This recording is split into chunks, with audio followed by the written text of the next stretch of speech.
All right, you guys, thank you for being here, and excited to share with you what I did this summer. I did the value-added dairy internship, and my mentor was Dr. Beneke.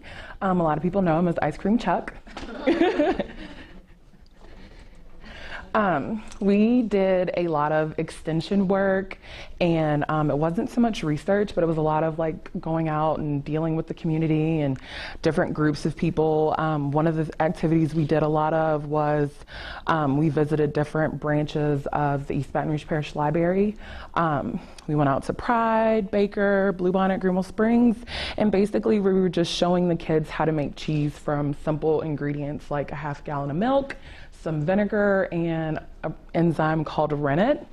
And I'm sure the guys, y'all that have dealt with kids have realized how fun they are and how entertaining they are. So by the time we showed them the whole process, they were like, I'm never eating cheese again. I want no parts of this. Like, the vinegar was smelly. They were like, no. But basically, we would take a half a gallon of milk, zap it in the microwave for like 10 minutes, get it kind of warm.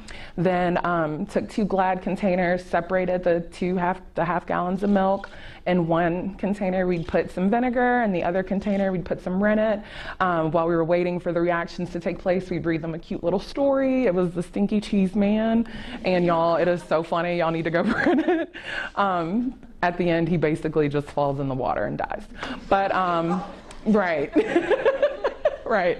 And then we would, put it through the strainer and just show them, like, you can do this at home, and it's so simple. And, like, of course, they wanted to taste it, but, it wasn't quite, the best conditions to try to taste what we concocted for them. But they really enjoyed that, and it was really cute. And based off of what I did with that, one of my jobs was to do a lot of publications. So Dr. Tuck was like really trying to get a lot of the things that he does out in the extension community published. So I went ahead and did this, and communications helped me with this. So it's like my library demo. So basically other extension agents can go on the website and they're able to pull this and go do it somewhere else at a library or in a school setting or just anywhere. So I got to do that, and it's published. I'm excited about that. And I have some other couple ones coming out, like on raw versus pasteurized milk and different dairy facts and just how important dairy is, because it's serious, it's really a big deal. And so like we did like a lot of extension work. So we provided tours of the actual creamery itself. So I don't know how many of you guys are familiar with the creamery, or if y'all just know about the ice cream store, but there's like a whole nother world back there. And we actually make ice cream and cheese on site. And so we like to give tours to different people. So this summer we met with like the Boys and Girls Group, YMCA, BREC, different summer camps. 4-H even came by and saw us. And so another thing that I did was we put together a school called the Better Process Control School, which we had people from like Dairy Farmers of America.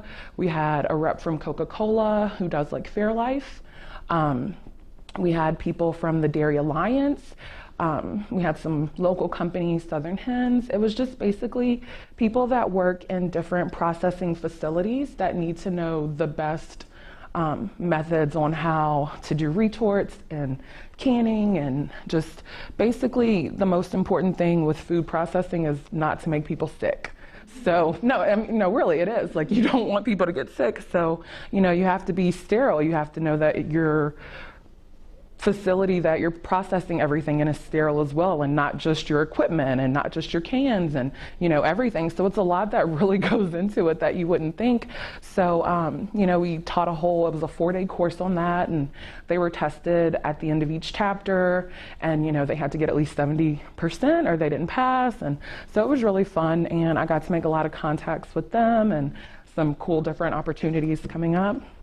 LSU also has like an incubator for different small businesses. It's really awesome, like small local people that are trying to get their businesses up and running. LSU rents out space to them in the incubator. Like we have this guy who does really good dip, like sour cream dip. There's some queso. And so like I gained like 15 pounds this summer because everything that they got to do, of course they would bring it to us and we got to test it and try everything out. But it's really good to see how LSU's helping small businesses and entrepreneurs. And so that's just the incubator. We got to give the Better Control Process School a tour of it, and so I just took some pictures in there. And they have a really, it's a really big like not a test kitchen, but it's like a really big like studio kitchen. It's like almost 5,000 square feet. Like it's really nice. I don't know if I have a picture of that. Oh, but this is how I spent most of my summer was making cheese, and it sounds like so much fun, like the first time. No, like it's a long process. Like we would start at probably like 7:30, and we probably wouldn't be done till like 6 o'clock one day, and that was just the cheese process itself, like straight from the milk, pasteurizing it, getting it ready, to heating it up. Well, I'm gonna show you the pictures, but it starts with our nice little truck. It's huge. We go out, we actually have a farm that we share with Klein Peter that has cows. And so every couple of days we'll go out and we'll pick up some milk. That's the truck that we use. We bring it back to LSU. And I don't know if y'all can see in that bottom right picture, that is leading from the outside going into the facility. And then the second picture is it's coming into the facility through the different pipelines.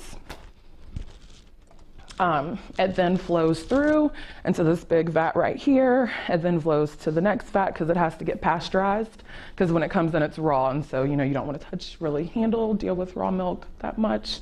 And at that point we'll also take different samples of it, and it has to be tested. You have to test the bacterial counts, just to make sure that everything is where it needs to be before you can start your processing of your product.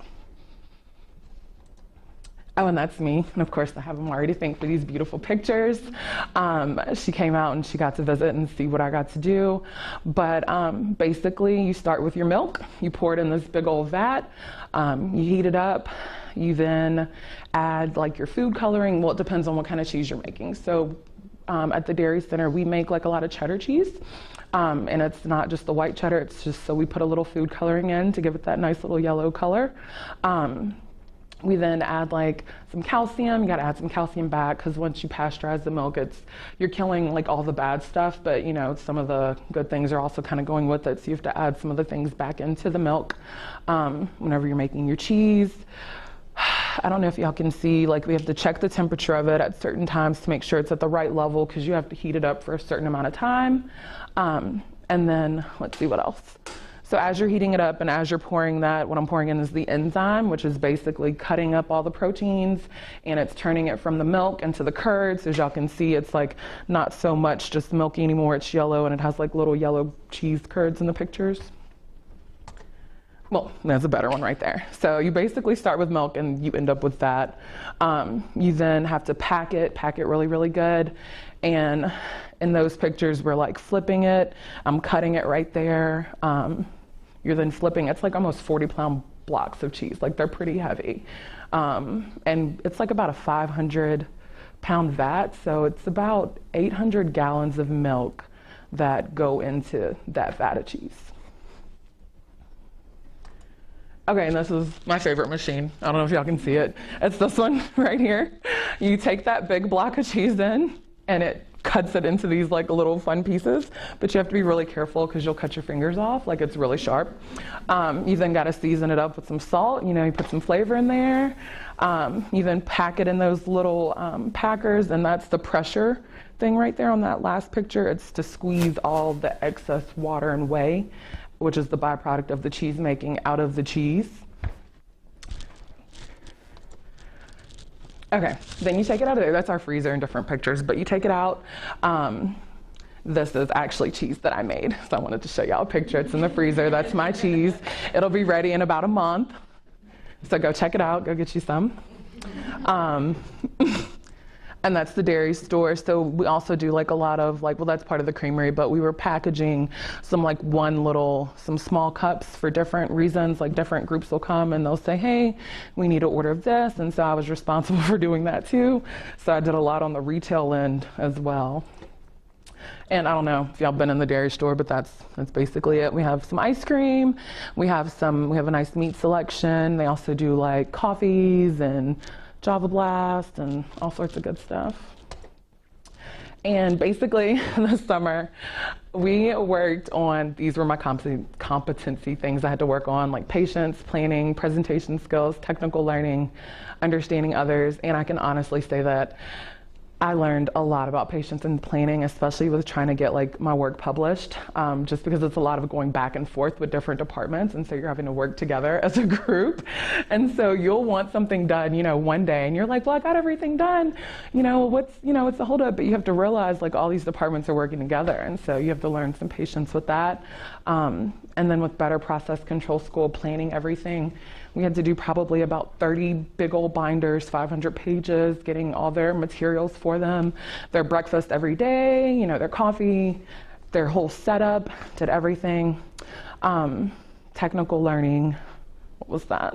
I'm not like super technology, I like it, but when it comes to like learning different programs and systems and things like that you need with your job, so I was able to do that and just understanding others because you're working with so many different people, also with like farmers and producers and companies, and so you just have to be able to communicate with so many different people. And so basically when I started, I was like solid nursing, healthcare, that was it. But now as the more I talk with Dr. Chuck and the more I learn, it's like dairy science and food science itself is so broad. I made that connection with the people over at Coca-Cola. They have so many internships coming up this summer with Fairlife and their dairy and how they're trying to expand. So I'm just super interested in everything that ag has to offer now. I wasn't aware about it. And that's it. I don't know if you have any questions or anything. No? Okay, great.